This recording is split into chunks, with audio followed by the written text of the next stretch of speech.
జై శ్రీరామ్ అండి. పాపతో డ్యాన్స్ చేశానండి ఏదో సరదాగా అట్లా. పాప అడిగిందనమాట, ఇద్దరు డ్యాన్స్ చేద్దాం అంటే సరదాగా అలాగ డ్యాన్స్ చేసామండి.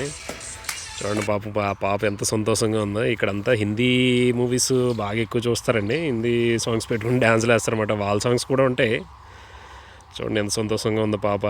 తర్వాత పాపకి కొద్దిగా కాలు చెయ్యి అవుకన్నా సరే అన్ని కిలోమీటర్లు 4 కిలోమీటర్లు వెళ్ళి చదువుకొని వస్తుందంటే చూడండి అసలు చదువుకున్న వాల్యూ. మనం ఉన్నామండి అంటే నా పరంగా నేను చెప్తున్నానండి. ఏంటంటే కొంతమంది పిల్లలు ఉంటారు, స్కూల్కి వెళ్ళరు, అమ్మ నాన్న చదివించినా సరే వాళ్ళు ఎంత కష్టపడి చదివిస్తారండి. వాళ్ళు వెళ్తేనే కదా మన భవిష్యత్తు మారేది. వాళ్ళు బాగా చదువుకుంటేనే కదండి అమ్మ నాన్నల భవిష్యత్తు మారేది. కొద్దిగానే ఆలోచించుకుని చెయ్యాలండి ఇలాంటివి. పాపం ఆ పాప అంత అవుగ్గా ఉన్నా సరే 4 కిలోమీటర్లు నడుచుకుని వెళ్ళి చదువుకొని వస్తుందంటే ఎంత గ్రేట్ అండి అసలు. తను పనులు తనే చేసుకుంటుంది. మళ్ళీ పోనీ వాళ్ళ అమ్మ చేస్తుందా అంటే అన్నా లేదండి. 6 ఇయర్స్ నిజంగా చదువుకోవాలండి. చదువుకుంటేనే మన జీవితాలు మారుతాయండి ఖచ్చితంగా. ఏది మారాలన్నా చదువు ఉండాలండి ఫస్ట్. చదువు లేకపోతే ఏమీ లేదండి అసలు.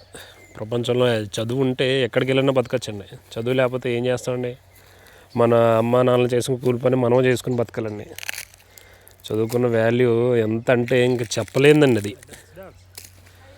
అలా అమ్మ చూడండి నా బట్టలు ఉతుకుతుంది కూడా డ్యాన్స్ చేస్తుంది. చాలా అంటే మంచిగా ఫ్రెండ్లీగా ఉంటారండి వాళ్ళిద్దరు. పాప కూడా అసలు ఇలాంటి కొన్ని విషయాలు అన్నీ చెప్తూ ఉండాలండి. పిల్లలకు కూడా చూపిస్తూ ఉండాలి మనం.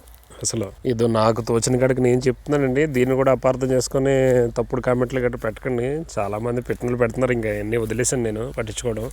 మన పిల్లలు మంచిగా ప్రయోజకులు అయితే మటుకి ఆ తల్లిదండ్రులకి చెప్పలేని ఆనందం అండి. కొన్ని కోట్లు ఇచ్చినా మనం అలాంటి ఆనందాన్ని ఇంకా కొనలేమండి. అసలు మన జీవితంలో కొనలేం అసలు. అందుకని అసలు పిల్లలు అయితే ఖచ్చితంగా చదువుకోవాలండి. చదువే మన జీవితాన్ని మార్చగలదండి. ఇంకేమీ లేదండి. ఎంత ఆస్తున్నా మార్చలేదు.